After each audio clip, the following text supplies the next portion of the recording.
Welcome to Toffee TV. It is transfer deadline day, and how do I know that? Because Ned's got a big bar going across telling me.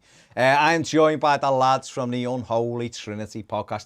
There is three of them. Pete is analysing something somewhere, I imagine, working hard. Grafting. Away, doing a bit. But I am joined by Lee and Mike from the Unholy Trinity podcast. Give it a listen. It is cool. I've been on it. It's cool. It makes it cool because I've been on it. No, it is. It sounds. So make sure you check it out. We will put a link in the description at some stage from Ned. But how are we, boys? Yeah, good man. Yeah, I mean it's busy day. Or maybe not so busy day as it is at the minute. But let's hope we get something in before the deadline, isn't it? Mike, what are you hoping Everton can do in these last hours? Hoping and wishing for three, hopefully. I think Rondon's pretty nailed on. Yeah. I think we've got to get it right back, whether it's Maitland-Niles or a surprise. And Diaz is looking unlikely, but I still think 2 or 3 are likely. No one knows though. It'll be one, and it'll be Rondon, and that'll be it. I mean, Lee, with Rondon, there's been obviously he hasn't been met with universal delight. But then I guess it's fair to say neither was Damari Gray or Andros Townsend as well. They've done okay. But with Rondon, the way I look at it is it's just a cheap option for a backup to Dominic Calvert-Lewin. And we've not got anyone who can do what Dom does for us. So if he's not there, we can't play the same way. So, I mean, how do you see it? Yeah, it's exactly that, mate. He's definitely a backup, and that's what it'll be. Just the irony in it when United announce Ronaldo and we get Rondon. That's the difference in levels at the minute, isn't it? Yeah. But no, but you're right. I mean, in terms of what he brings to a side, we've seen him play in the Premier League before. He knows the league. He's obviously a bit of a, he's a big lad. He's got a little bit of pace. If you look at his goal scoring record, actually back it, it's not too bad. It's like 1 in 4, something like that. Yeah, so 1 or 3. Yeah, it's not horrendous. But obviously he's at the tail end of his career now, so it clearly is probably they're saying a 2-year deal. Stopgap for us, isn't it? Yeah. I think, look, if Dom suddenly had to go out, look, he's carrying a bit of an injury at the minute, so he's playing through that. You know, in certain games, I think he's more than capable of stepping in. Obviously, he's nowhere near Dom's level. He's really come on, hasn't he, the last 2 years? But for me, in terms of where we are in the market and what we can spend, I think that's the ponds we're fishing in at the minute. I mean, Mike, when you're looking at it, obviously, we haven't been able to spend a lot of money this summer because we're right up against the wall with FFP and all of that stuff. But I think if Everton are doing these kind of deals with one eye on next summer, maybe, then that's one way to kind of stomach it, isn't it? To think, well, we're improving the balance of the squad and then maybe identify, better players, I guess, or more exciting players for us next summer. I think it's spot on, isn't it? How much we've wasted over the last, say, 3-4 years, and we haven't improved. You can certainly argue that. This summer, we've been certainly picking players for lower value. I mean, Damari Gray's come in and being fantastic. What a start he's had. I think Townsend is absolutely pivotal now to how we play. The side is balanced with those two in. Begovic brings experience. So, like you say, I think it buys us time. We need that time. And if he started well, the manager. We picked up 7 points in 3 games. We're through to the next round of the Carabao Cup. You've got to be happy with the start that we've made and the start the signs have made. So Rondon, similar kind of low value option. But like you say, in 12 months' time, we should hopefully be in a healthier position going forward to get a few maybe bigger value signings in. Yeah, totally agree. I mean, let's go back to the summer because obviously it was a surprise when Carlo Ancelotti. I mean, was it a surprise really? I mean, Real Madrid, Everton, Champions League, one of the biggest clubs, top 3 clubs in the world, I imagine, for the size of them and the history of them and everything. Was it a big surprise that he went back there for you, or? Not for me, really. I think whether you're a player or, in this case, a manager, if Real Madrid or Barcelona come knocking, you're going to go, aren't you? In most cases, he's at the tail end of his career as well. For him, that's the last opportunity, maybe to potentially win another couple of trophies and potentially even the Champions League. I know, obviously, they're not maybe as strong as they were last year, Madrid, but it's still an opportunity for him to do it. by all accounts, obviously, he loved the area and all that. And I've been on a couple of calls with him as well in terms of like when he was doing that Zoom call with, what he did with the university. Oh, and all that. Yeah. And he just comes across exactly as you see, a really nice fella. And I think he genuinely did like the area and he seemed like a genuine guy. But I think the project, when you look back at it now, he probably would have sat down with Brands at some point and probably gone, right, this is probably what we can spend this summer because of obviously financial restrictions. And then I think he maybe even just thought, yeah, I sod this. I don't know whether I can. Have I got the time to do what I did at Milan and build a team over 4 or 5 years? Maybe I'm wrong. I don't know, but it is a big project, isn't it, for him? And he's 61. He's not in his 40s like he was when he was at Milan. So, but look, for me, he's gone now. Benitez has come in. Obviously, it was met with, understandably, a lot of emotion from us as fans. But you got to give him credit. I think he's come in. Okay, look, he's had a favourable start, but you've still got to win these games. We struggled in those games last season against teams that sat off, and so for me, I think Rafa's come in, and I think he's so far so good. I mean, if he'd lost a couple of games, we're having a different conversation. Of course, that's how brittle it is, isn't it? It's a house of cards, isn't it? But in terms of how he's come in and how he's got us playing, I'm enjoying the football at the minute, I must admit. What were your initial things, Mike, when it was Rafa Benitez? What was your initial feelings? I think when his name was first thrown in there, I think like most Evertonians, he's nowhere near the top of your list. Yeah. And the concern, for me, wasn't so much his links to our neighbours. It was more the fact that he's been out of the Premier League for a little while. What exactly, was he overly successful in China? So you're wondering whether it would have been the right move and whether he could bring much to the table. Obviously, he impressed the board when he. I think he had 3 or 4 interviews with it, let's believe the reports. And certainly he wasn't at the top of my list, but once he was announced, that's that for me. You back the man, you back the manager, because I've said it many times on the podcast. If he fails, we fail. So why would you want to see us not succeed? And like he said, he's come in, he's made a good start, and long may that continue. I think that the football at the early part of this season is certainly better than the back end of last season. Some may argue the start of last season might have been a bit better than the start of this season with the results we were getting. But I just think all in all, it's been a good start, and it's massively important we all back the man. And the thing, to be fair, you saw that first game against Southampton. He was backed. The fans, it wasn't, when Carlo came, it was fever pitch, wasn't it? Yeah. But we all fell in love with the man, and look what happened. So I think it was a respectful welcome for the manager.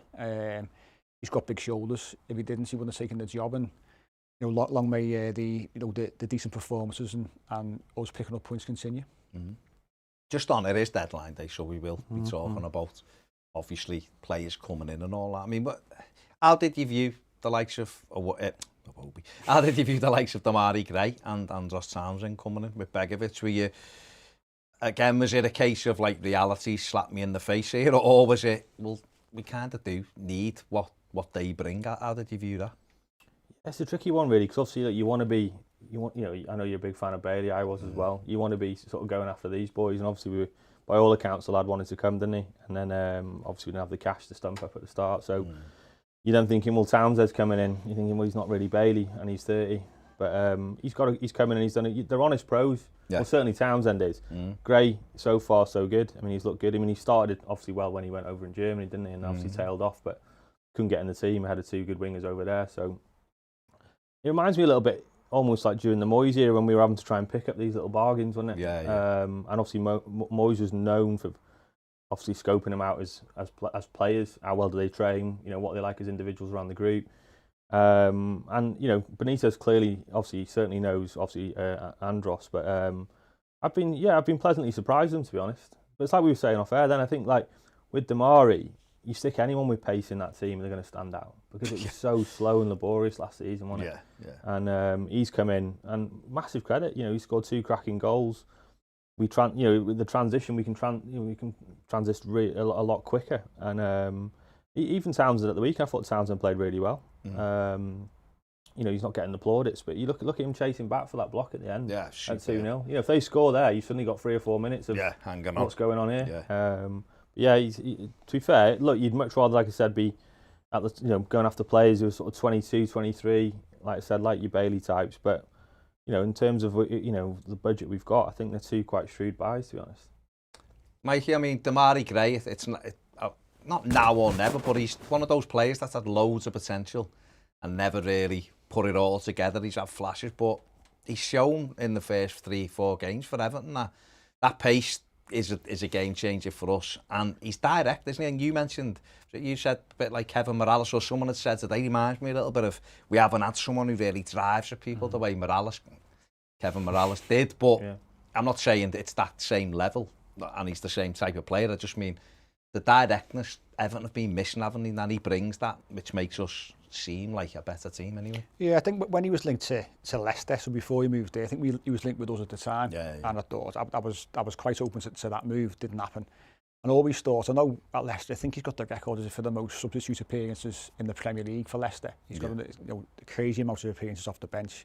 It didn't quite work out for one reason or another.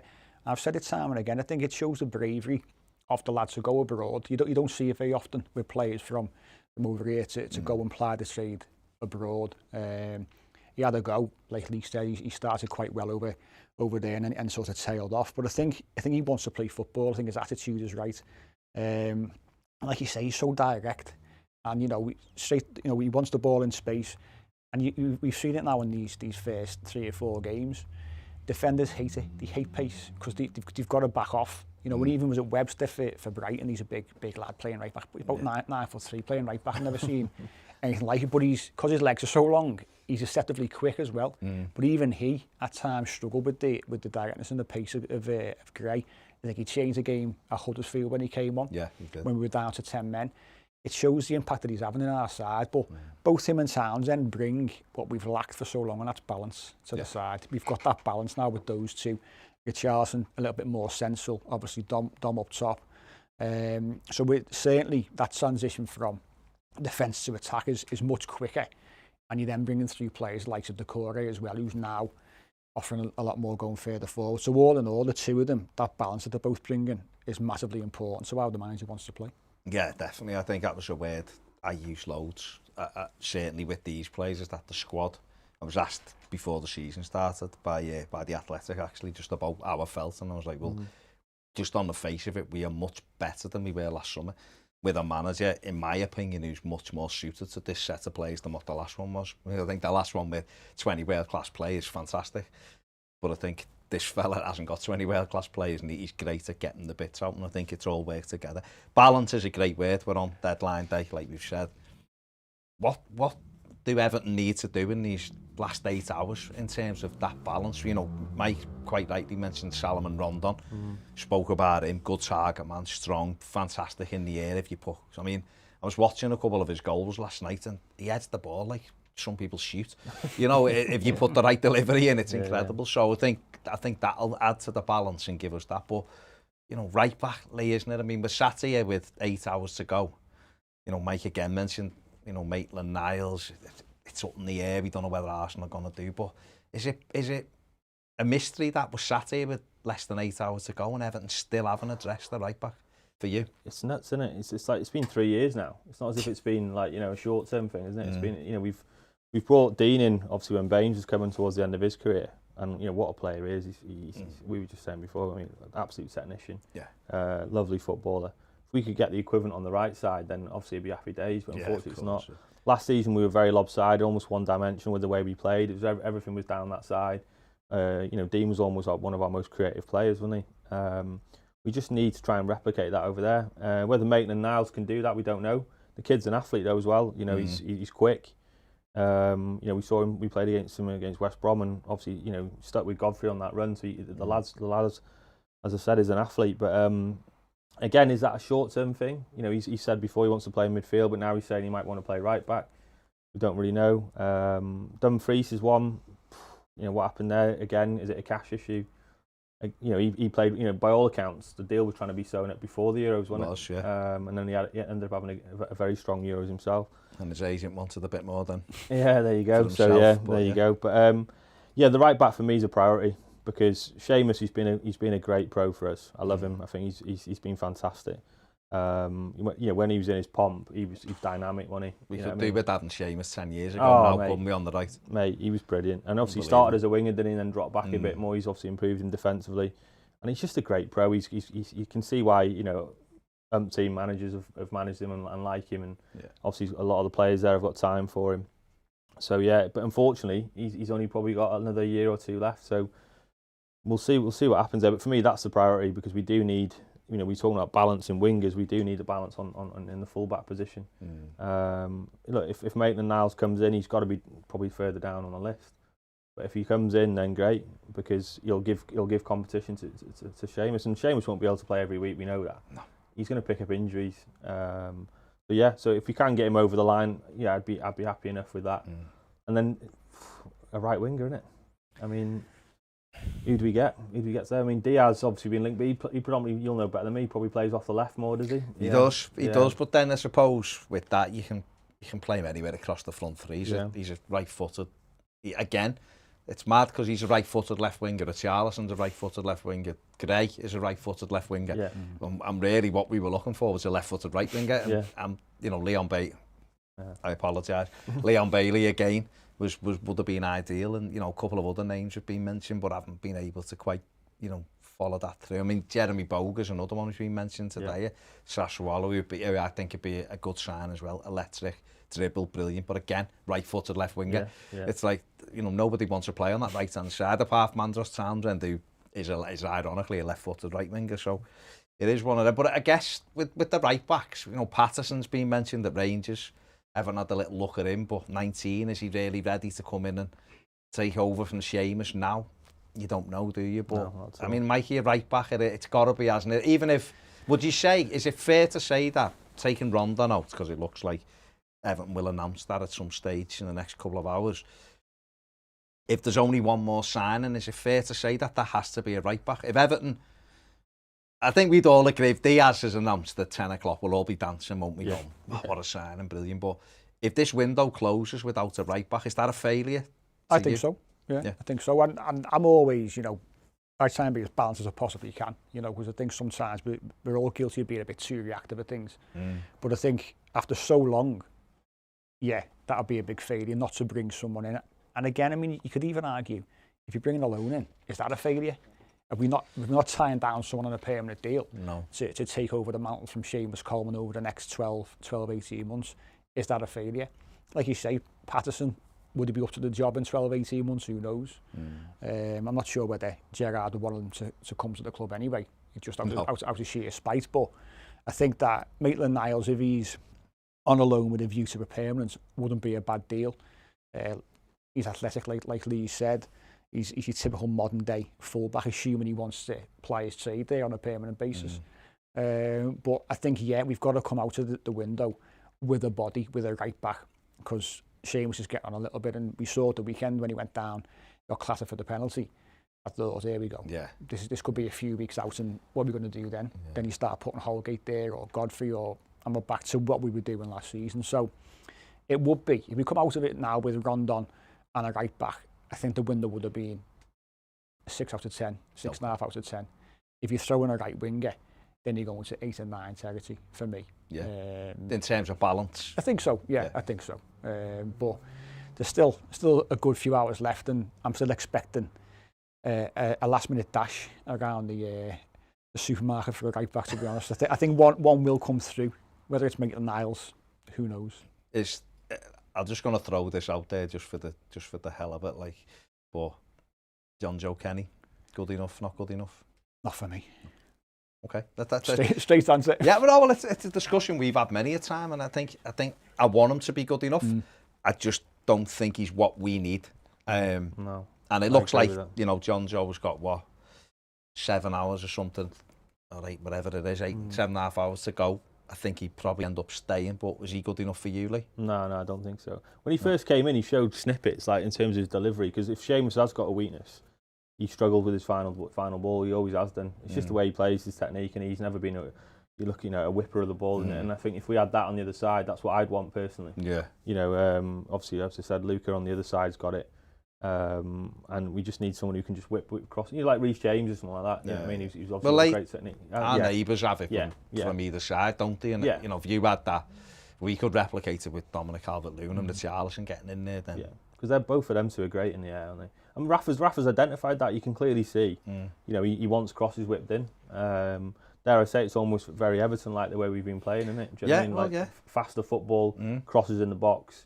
You know, get the crowd up and everything else. I mean, Dom's he could have had 3 or 4 more, couldn't he? He's obviously been on the end of quite a few, or just missed out on a couple of crosses as well. So, but I like Andros has got a good delivery on him as well. The way he flips back on his left and he's whipped in a couple of deliveries. So, but yeah, for me the right backs it's got to be a priority because you know, it's been going on, like I said, for far too long, and we've clearly must have identified a lot that could come in and do that. It's just a shame. What do you think of him, Maitland-Niles? Do you rate him? Or? I think, listen, he wouldn't be me number one. You know, I'd have Ridley Baku still. I think I'd go and get him from Wolfsburg and see, but it depends how much they want. But I think he's fabulous going forward. A winger converted to right back. I think he's brilliant young. I think, you know, he will be who I was after. But Maitland-Niles, I think physically, you know, over 6 foot, like you both said, he can travel. You know, he's quick. I think the good thing about him is he can play 2 or 3 positions as well. So you've always got that option to move him somewhere else if need be. I know it's not really what we want. We want someone to come in and go, he's our right back. The way you know, we're not sitting here going, well, we'll play Luca Dean and centre him if we were going, he's our left back. But I think he's a good option. I think, like you said, Mike, if you can get him with a view to a perm, then you're not just developing him for Arsenal, you're developing him for yourself. But it worries me that we're into the final hours and we still haven't addressed something that has been an issue, like you both said, for 3 years. You know, Luca Dean come in basically to try to take Leighton Baines' place, and we all went, well, you know, it'll probably take him 6 months. And he got in after 3 games and was never back out. You know, and that transition came very quickly because I think all of us would have said at the time Leighton Baines was still good enough. And yet he was out the team, and that's a shame. It's Seamus. Love Seamus Coleman, and I still think he if you use him properly, he can be a fantastic defender for you. But once you start relying on him week after week after week, he had 3 injuries in the opening 10 weeks last season.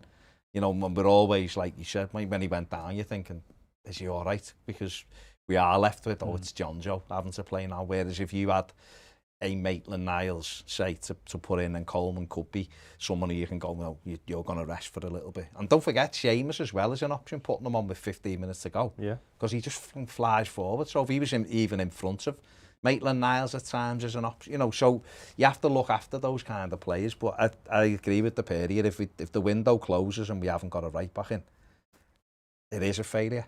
And it's a failure because it's an area we've needed addressing. And I don't know, there's a lot of right backs in world football. You know, we always have this thing that there's only a certain amount of players you can, you know, who are available. Whereas, you know, people like West Ham, they brought Kufal in, and I don't remember them beating off 10 clubs to get him. And all of a sudden he comes in and does a job. And we've seen, you know, remember last year, me and Andy, the Piv, were going on about Kenny Tete. It was like, we should get him. He's only £2 million. Fulham took him, and he wasn't amazing, but he was good. He was a good option. And there is those players around, you know, Marley we saw, Jacob Marley we saw in the World Cup for Denmark, brilliant. Get him for, you know, 15 million. There's lots of options there, and Everton don't seem to, at the moment, have been able to explore any of them. Even the lad, I went to the Hampton game, the lad that obviously brought from Chelsea in the 23. Livramento. You could tell, you can tell a player. I always think you can tell a player quite quickly. Oh, yeah. And, you know, it's a bit early doors for him, but you could see, he obviously got ability. On the ball. Yeah, you can see he's got a lot of ability. He got forward, didn't and, he? You know, he can develop. He's a young kid, isn't he? Do you know what I mean? 18. Seamus is slightly different profiling. You mentioned, obviously, Bainesy and Luca Dean. I've always said it, you know, they're just footballers, aren't they? Yeah, you could play them both in midfield and they wouldn't look out of place at all. Seamus slightly different profile, and he's always relied on his dynamism and he's obviously getting in your face and up and down. Yeah, definitely. So for me, if we were bringing him, I'd want someone who's a bit more of a technician on that side, to be honest. You can, you know, keep. You want a technician with 7.5 hours to go? The hell, like, you know, I just Celik, has he gone to a left? Yeah, no, it fell through. Oh, has it? Zeki, but don't see. He's comfortable in possession, but there's I thought there was something breaking in the room. just me yawning. No, I was going to say. Zeki Tjelich is he's a good footballer, but I don't know whether he's dynamic enough. Right. So, but again, you know, he might be one who'd go and try to snare in these last few hours. What's it falling through on? Was it just wages or, you know? I'm not his agent. I don't know. Yeah, so it is going to be interesting to see what happens. Just quickly, anyone else done business that you've been impressed with this window? You can argue Villa, couldn't you? Villa have done pretty well, but they've got a big player to replace, haven't they? Yeah. You know, when you take out all your main attacking assets, and a lot of things went through Grealish, they've had to do some good business, and obviously Bailey and Buendia, they've got two decent lads there. So you could, Villa have done quite well, I think. But it takes time when you do buy so many for these players to settle in. So they're probably, for me, probably the standouts at the moment, to be honest. And we were talking before about Mr. Moyes just doing a little bit of business at West Ham as well, hasn't he? Brought Kurt Zouma in. They've got Nikola Vlasic to ex-Everton, and obviously still chasing another couple. So West Ham have done all right as well, haven't he? I think Vlasic is a cute buy. I could see snippets of him when he played. I know we played him out wide predominantly when he played for us, but you could see, there's something there. There's definitely a player there. He's not rapid, but he has got. I would say, like, sort of turn of pace over a few yards. You know what I mean? He's low centre of gravity, isn't he? Do you know what I mean? And he's obviously got family athletic background. You can see he's quite a stocky lad. Obviously, look, Russia's not a great indicator. Look in the ass, for God's sake. But I mean, like, but I could. There's definitely a player there. I think there is a player there. Obviously, he's part of that crew, up and coming kids coming through from Croatia after probably one of their golden generations, in it. So we'll see how he does. But it's we could probably talk for another half an hour about the top four and obviously FFP and things like that. I mean, no one else seems to be able to throw a lot of money around purely because Villa have spent the Grealish money. Yeah. I don't know what money West Ham are spending. Maybe Declan Rice is maybe he's agreed to go, or certainly within this year. Yeah. It just frustrates me on that front because I know you guys have talked about it before. I listened to what you're saying, and that it's a bit of a nightmare, isn't it? In terms of you've got an owner who's a billionaire, but by a guy who sits by him who's a multi-billionaire, and they can't inject cash into a business. Yeah, it's crazy. It just drives me mad. And they have to guise it up as a sponsorship deal like City have done.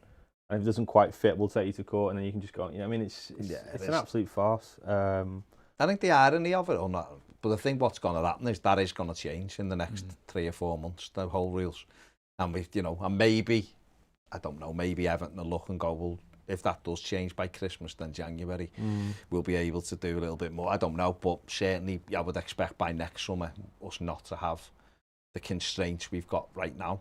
But I guess that takes us back to what we said before, which if that is the case at the minute, then Everton, if they can get the couple of players over the line like we're talking and can bring a winger in, then they'd have done well to balance on the money they've spent out, really. And,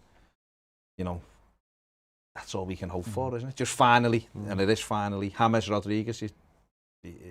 Mr. Mendes has got 7.5 hours to get him out. You want him to stay? I want him to stay, yeah. But is that just because you want to see him at Goodison with the full house? Yeah, mate. I speak to Piv quite a bit. I know you're good mates with him, and he always gives me shit for it, to be honest, because I just love number 10s. I grew up watching that, and they're a dying breed in footy now, and players like that, for me, that's what I'd pay to watch, is to watch people like that. And I told you obviously before when we were outside there that I had bumped into Seamus a few months ago, and he was saying that he's different level in training. He said his touch is just unreal.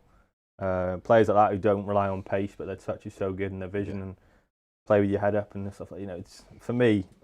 If he doesn't go, or if he does go and we get someone like a Diaz in and that, then fair enough. A younger guy and a different profile, then fair enough. But if we were to lose him and not get a winger in as well, I mean, then that'd be catastrophic, wouldn't it?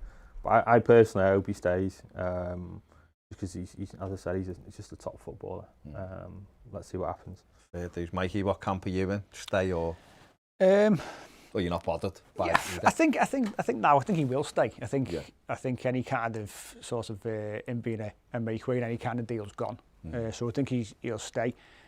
Listen, if he stays, he's got to get his head down and work, and that's the important thing. Is the squad better on paper with him in it? Of course it is. It's whether or not he wants to be in it is probably the biggest question. But ability-wise, you're a stronger side with him in and around that squad. Yeah. But it's all down to the famous player attitude, isn't it? So we'll see. We'll see what happens in there. Where are we? 3 nearly. What's that? 7.5 hours or so. A lot can change, as we know. Oh God, definitely. Like, where can everyone catch you? Twitter at UHT Podcast, Instagram at UHT Podcast Everton, and then across all your major podcast platforms, so Spotify, SoundCloud, iTunes, Google. That's a lot, I think. There you go, the Unholy Trinity podcast. Make sure you give it a listen. Right, Ned, you seem like you've got something to say. Bit of breaking news, if that's what you want to call it. I might want to call this. I might be pronouncing this wrong. Ogus Oruk, journalist, is reporting that Benfica have loaned Andre Gomez from Everton, and there'll be an option to buy for €12 million. Benfica. But Sean Lunt from the Sport Witness says to take it with a pinch of salt, so make of that what you will.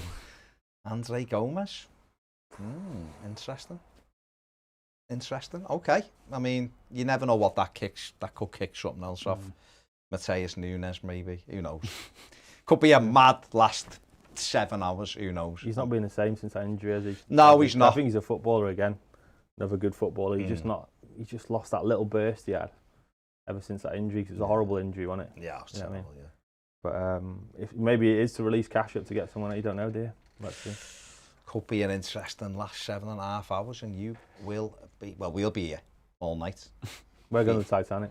You're going to Titanic. They're going on the binoculars. Finch Farm, 10 minutes away, then the Titanic. And we're sending Ned to Mike and Achi's probably for a scran later on. There you go. Make sure you've clicked the bell notification button, because we will be going live throughout the day.